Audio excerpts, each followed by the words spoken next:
perdão, né? Lucas 18. A idade está chegando. Lucas 18. Não é 8, é 18. Vai 10 capítulos à frente aí. Lucas capítulo 18. Verso de número 1.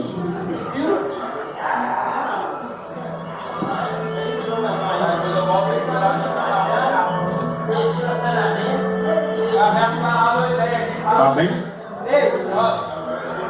Diz assim, Lucas 18, verso 1. Disse-lhe Jesus uma parábola sobre o dever de orar sempre e nunca esmorecer. Havia em uma certa cidade um juiz que não temia a Deus nem respeitava homem algum. Havia também naquela mesma cidade uma viúva que vinha ter com ele, dizendo: julga a minha causa contra o meu adversário. Ele por algum tempo não quis atender, mas depois disse consigo: bem sei que eu não temo a Deus, nem respeito homem algum. Todavia, como esta viúva me importuna, julgarei a sua causa, para que suceda que, por fim, venha a molestar-me. Então disse o Senhor: considerai no que diz este juiz iníquo. Não fará Deus justiça aos seus escolhidos, que a Ele clamam de dia e noite? Embora pareça demorado em atendê-los, digo-vos que depressa lhe fará justiça. Contudo, quando vier o Filho do Homem, porventura haverá fé na terra? Amém? Pode se assentar, em nome de Jesus. Ou achará a fé na terra. Feche seus olhos. Peça o Espírito Santo para falar o seu coração nessa noite. Soberano Deus e eterno Pai. Ó Deus, eis aqui a tua igreja. Ó Deus, nos abençoe através da tua palavra. Porque só o Senhor, ó Deus, tem palavras que curam, que libertam. Só o Senhor tem palavras, Senhor, que nos dá a direção certa ao caminho da bênção e da vitória. Por isso, fale conosco, porque só o Senhor tem as palavras de vida eterna, no nome santo e poderoso de Jesus Cristo. Amém? Amém, irmãos? Irmãos, nossa primeira quarta-feira, né, do ano de 2023. E nós intitulamos esse ano como o ano da manifestação da glória de Deus. O ano da manifestação do poder de Deus na nossa vida. É um título assim muito forte, é um título muito assim de expressão, mas ele só vai surtir efeito na minha e na sua vida se nós tomarmos algumas posições, algumas decisões no decorrer deste ano. Porque toda ação gera uma reação, toda atitude gera um resultado. É mais ou menos assim, né? Principalmente aqui a minha esposa e a Câmara, que fazem academia juntas. Não sei se no mesmo horário, mas fazem no mesmo local. Mas quando elas decidiram entrar, ou até mesmo você, não sei se você tem costume de fazer os seus exercícios, mas quando você se propôs no seu coração a melhorar o seu condicionamento físico, a sua forma física, você traçou uma meta: eu vou entrar numa academia, eu vou participar de uma academia popular, ou seja, essa que tem na praça, enfim, de alguma forma você arquitetou em fazer os exercícios para chegar ao seu objetivo. Então você decidiu, não apenas, eu vou fazer, mas você decidiu e foi. você arquitetou e foi. E isso automaticamente vai te gerar alguns resultados no seu corpo físico. Vai gerar alguns resultados benéficos para a sua saúde. Então toda atitude, toda reação gera um resultado. E na fé, a nossa caminhada na fé não é diferente. Se intitulamos que este será o ano da manifestação da glória de Deus, nós também temos que tomar algumas atitudes, não apenas ficar aquele papo lá da dieta. Semana que vem eu vou fazer dieta, segunda-feira eu vou começar uma dieta. Aí chega na segunda, você se depara com aquele banquete, não deixa para terça-feira. Aí vai empurrando, quando você assusta, nada mudou, porque a dieta não começou. Aquele propósito de entrar numa academia, de fazer um exercício, não foi seguido. Então, como obter os resultados se não houver uma atitude da minha e da sua parte? Assim é a nossa caminhada na fé. Se nós olharmos a Bíblia Sagrada, todos os homens e mulheres que contemplaram a manifestação da glória de Deus tomaram algumas atitudes, algumas direções da sua vida, que aquilo foi crucial para que a glória de Deus, para que o mover de Deus, para que o poder de Deus se manifestasse na vida deles. Dentro desse texto que nós lemos, aqui há uma atitude que eu encaro como uma das mais importantes, uma das mais, se eu posso colocar assim, especiais, para que nós venhamos a ver o resultado da manifestação da glória de Deus. Jesus começa o texto, o texto de Lucas 18, começa dizendo que Jesus estava ensinando. E ele vem ensinando através de uma parábola. Parábolas que são comparações que o Senhor pegava do cotidiano, do dia a dia das pessoas, da vida das pessoas, ou comparação com algo, e trazia para a vida do ser humano, e aquilo ele aplicava no reino espiritual. Um exemplo claro é quando Jesus diz que eu e você, nós somos templo, casa, morada do Espírito Santo. E na nossa vida física, quem aqui não gosta de ver uma casa arrumada? Todos nós gostamos de ver uma casa arrumadinha, uma casa bem limpinha, porque somos o morador dela.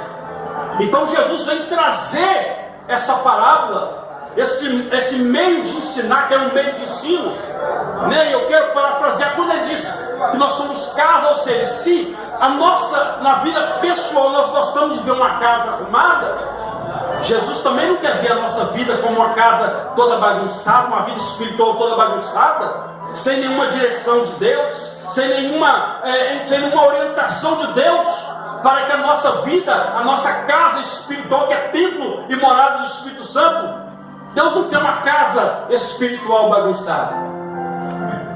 Então aqui Jesus, nessa parábola, ele vem trazer acerca da oração, o ensinamento acerca da oração. E eu quero pautar em cima desse texto, de como obter o êxito, o resultado na oração. Jesus dá alguns pontos aqui nesse texto, que nos traz como nós obtemos o resultado daquilo que nós buscamos da parte de Deus. O texto vem dizendo claramente que disse Jesus uma parábola sobre o dever de orar sempre e nunca esmorecer. Então, dentro desse versículo aqui, nós encontramos aqui 2 pontos. Primeiro, ele só ensinar sobre o dever de orar. Dever de quê? De quê?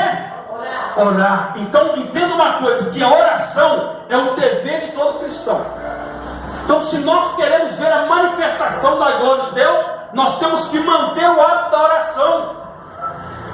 Nós temos um jargão que costumo dizer, né, que muita oração, muito poder.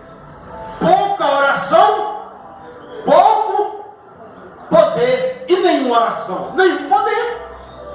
É simples assim. Então Jesus vem nos ensinar sobre o dever. Então, oração não é, eu estou sentindo que eu... Não, meu, oração não é sentimento, é decisão. Eu vou falar com meu Pai. Orar, falar com Deus.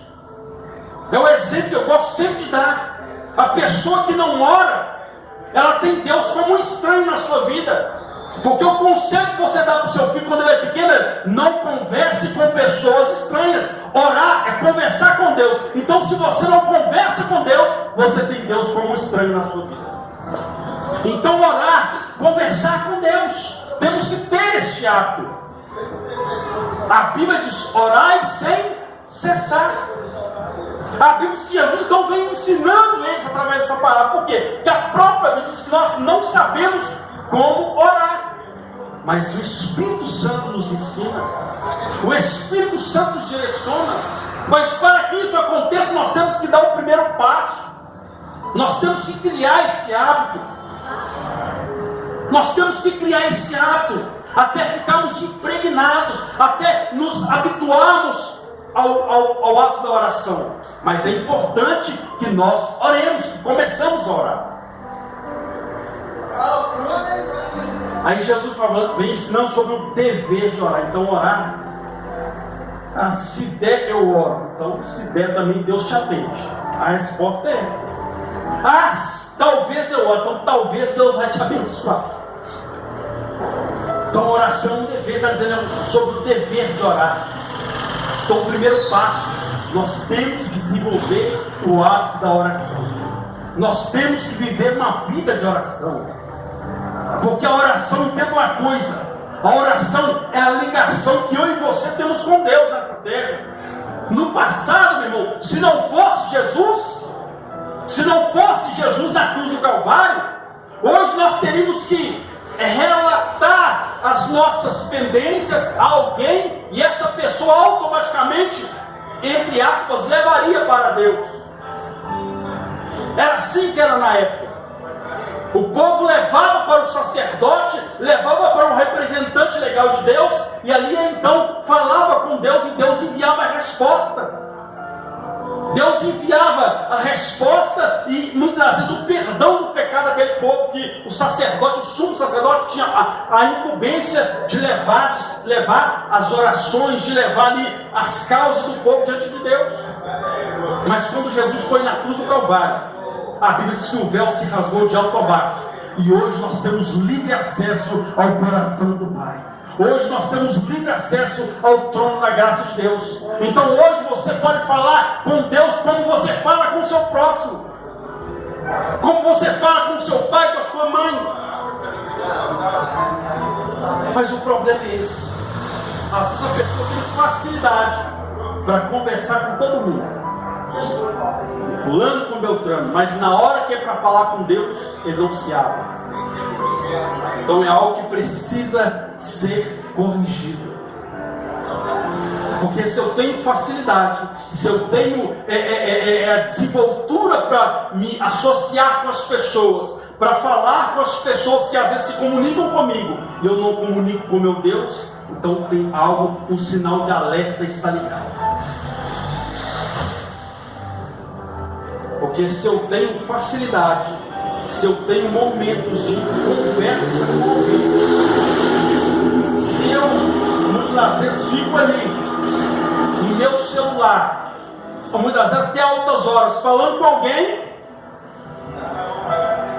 se eu posso conjecturar assim, Deus fica doidinho pensando: será como que ele vai falar comigo?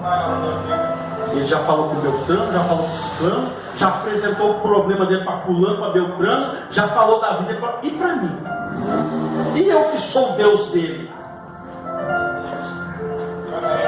Então nós temos que quebrar essas barreiras, de às vezes ter essa liberdade com todo mundo, e com Deus a gente se trava, a gente se fecha.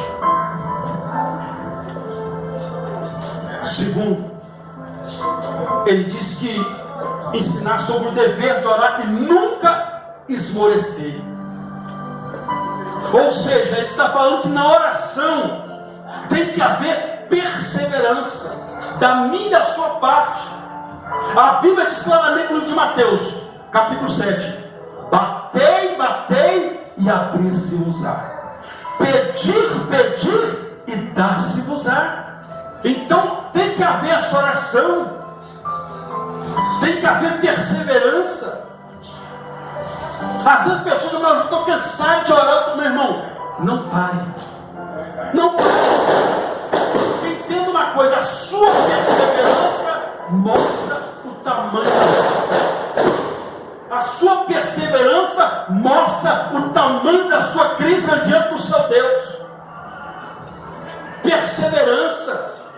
Quando você persevera, a Bíblia declara que bem-aventurado é o homem, é a mulher, bem-aventurado é aquele que persevera.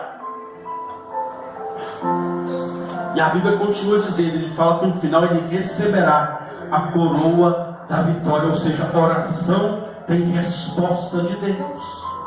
O próprio Deus diz através de Jeremias, clama-me, ore a mim, busque a mim, e eu responder-te-ei.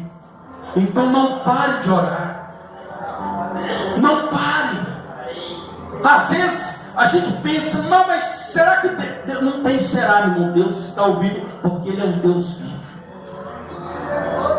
Falar com Deus não é jogar palavras ao vento, é falar com aquele que a Bíblia diz claramente que você fala com Ele em secreto e publicamente Ele te exalta, Ele responde o seu clamor nessa terra. Ele mesmo nos chama a buscá-lo, Ele mesmo chama a clamar por Ele. Nós temos que insistir. Essa pessoa vai falar, eu desisti, então não orou, então não saiu da alma, não perseverou. A pessoa que persevera, ele sabe o que ele quer, ele não desiste. Então Jesus disse que é um dever de orar e não esmorecer. Esmorecer quer dizer morrer. Tem pessoas que estão morrendo porque não oram, estão naufragando na fé porque não falam com Deus.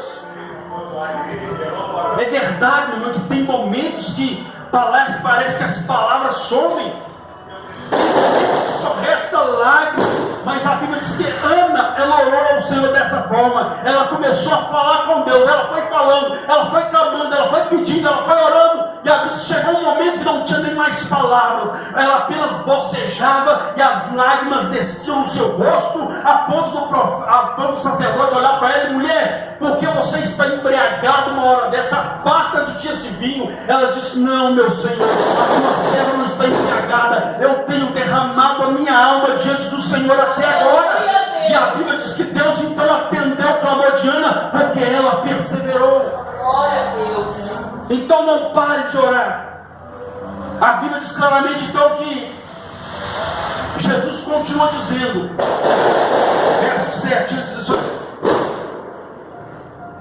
todavia, a Bíblia diz então, e ele, verso 5, todavia, como esta viúva me importuna, julgarei a sua causa, para não suceda que por fim não venha me molestar. Então disse o Senhor: considerai no que diz este juiz iníquo. Não fará Deus justiça aos seus escolhidos, que a Ele clamam de dia e de noite? Olha a perseverança, olha a perseverança. A Bíblia diz que Daniel orava 3 vezes ao dia, e isso fez com que a oração de Daniel fez o céu se movimentar e fechar a boca de leão. Então, quando você persevera na oração, Deus envia anjo para fechar a boca de leão, que muitas das vezes tem tentado tragar. A Bíblia diz que Satanás, ele está ao derredor como um leão, bramando como um leão, procurando a quem possa tragar. A Bíblia diz que Daniel foi orar, e Deus enviou um anjo e travou a boca do leão. E Jesus falou que ele está como um leão. Está como? Procurando o quê? Alguém para tragar. Mas a Bíblia diz que ele está ao derredor. Por quê? Porque ao redor, a Bíblia diz que está o anjo do Senhor, que acampa ao redor daqueles que os temem e os livra e os guarda de todo mal. Então tem anjo de Deus guardando a minha e a sua vida, por causa do que? Da oração. Quando você ora, Deus movimenta o exército celestial. É por isso que o próprio salmista diz: Senhor, dá ordem aos seus anjos. Dá ordem aos seus anjos ao meu respeito, para que eu não tropece em pedra alguma. Então a oração movimenta os céus. A Bíblia diz então que ele continua dizendo: não fará Deus justiça aos seus escolhidos? Ou seja, você tem que entender que você é um escolhido e uma escolhida de Deus. E quando Deus escolhe alguém, Deus se incumbe de guardar, proteger e julgar a sua causa. A Bíblia diz claramente que aquele juiz que Jesus está falando era um homem que não temia a Deus, era um homem que não respeitava os homens. Mas a Bíblia diz que pela insistência daquela mulher, ela fez com que aquele homem parasse e pensasse com ele mesmo: opa, eu tenho que atender essa mulher, senão ela vai continuar insistindo, ela vai continuar me importunando, ela vai continuar, porque a perseverança dela, ela sabia o que ela queria.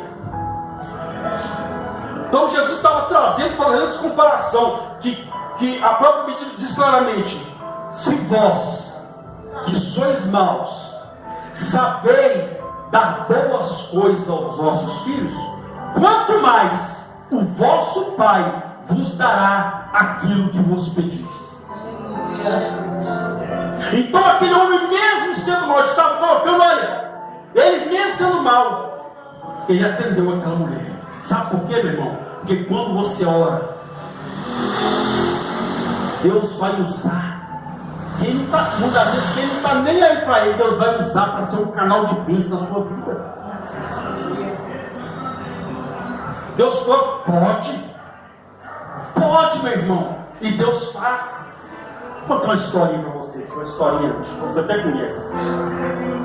Houve uma história que havia um servo do Senhor, estava na sua casa, passando um momento de prova. Porque o crente passa prova. Vem cá, não passa prova, então tem alguma coisa errada. Porque crente é provado, mas é provado para ver a glória de Deus se manifestar na sua vida.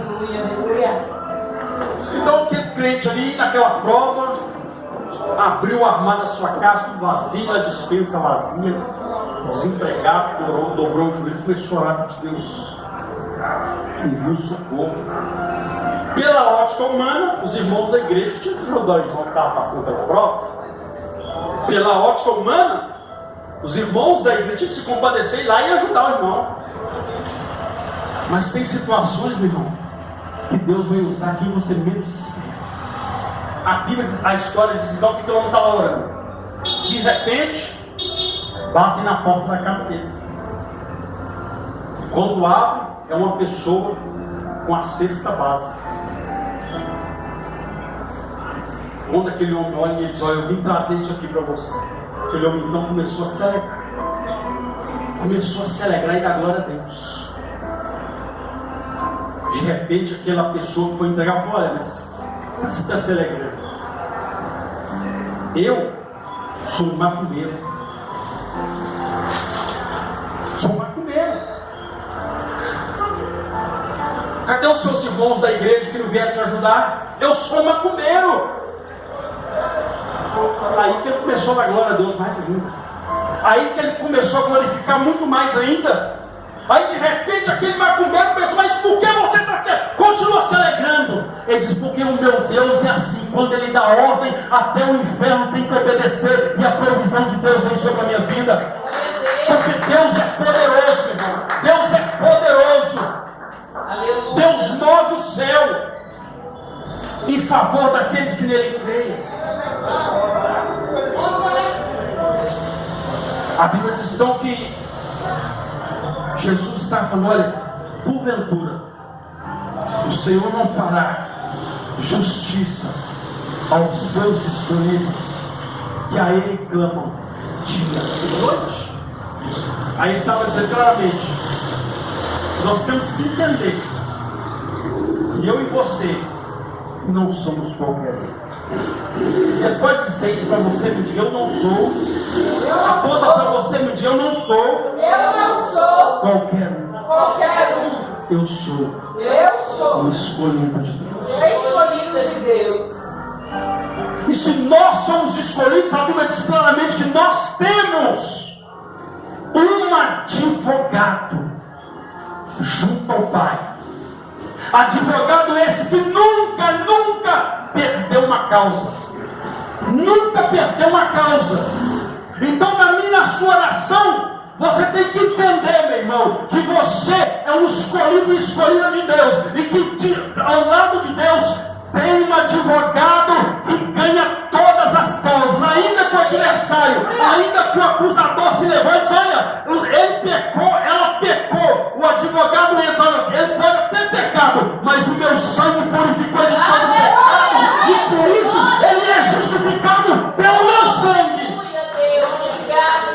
Pelo sangue de Jesus. Então nós temos um advogado, meu irmão. Pastor, mas estão falando mal de mim. Fica tranquilo, porque a língua do fofoqueiro vai cair por terra. Aleluia. O fofoqueiro vai passar mal, mas a glória de Deus vai se manifestar na sua vida. Amém, Jesus, aleluia. A Bíblia diz então que ele diz claramente: porventura, ele não fará justiça aos seus escolhidos, que a ele clamam dia e noite. Aí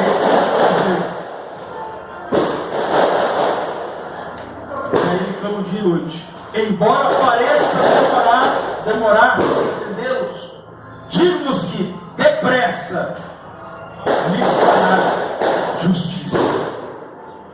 Ele estava dizendo claramente: ainda que você ore e pareça demorado, fica tranquilo, porque o tempo de Deus não é o meu nem o seu. Aleluia, Deus. O tempo de Deus não é o meu nem o seu, mas a coisa é certa. Deus tem o tempo dele, e o tempo dele é o tempo certo. Por isso que a Bíblia diz que há tempo para todo propósito. Ou seja, vai acontecer na minha e na sua vida, mas fica tranquilo, porque é no tempo de Deus. Aleluia, Deus. O que ele está falando? Aquieta o seu coração, meu filho. Aquieta o seu coração, minha filha. Porque na hora certa o escape vem, o socorro vem, a resposta vem. Glória a Deus. Aprenda a esperar o tempo de Deus. Aprenda a esperar o tempo de Deus para a sua vida. Ainda que pareça demorado, ele diz que depressa, ele fará justiça. Aí a Bíblia diz claramente: digo-vos, porém, depressa lhe fará justiça. Contudo, quando vier o Filho do Homem, achará porventura fé na terra? Aleluia. O que ele estava dizendo? Que a minha fé, a sua fé, a nossa fé, ela tem o poder de mover a mão de Deus. Orar sem fé é a mesma coisa que jogar a palavra no vento. Orar sem fé é como um crente papagaio, só fala, sem fundamento. Você tem que crer naquilo que você está colocando diante de Deus. Você tem que crer, porque a própria Bíblia diz claramente que sem fé é impossível agradar a Deus. Porque aqueles que se aproximam, ou seja, olha, a fé é um meio de nos aproximarmos de Deus. Porque aquele que se aproxima de Deus precisa crer. Precisa o quê? Crer. Então não adianta, irmão, se chegar diante de Deus sem fé, uma oração sem fé não gera resultado. Mas uma oração com fé move a mão de Deus para liberar sobre a minha e sua vida aquilo que já está preparado. Não, Deus está, meu irmão, já está tudo preparado. Não porque Deus está preparando a minha bênção, já está preparado. Não porque Deus está preparando o varão, já está preparado. Não porque Deus está preparando não, a casa já está pronta. O carro já está pronto, está tudo pronto, meu irmão. Aquilo que Deus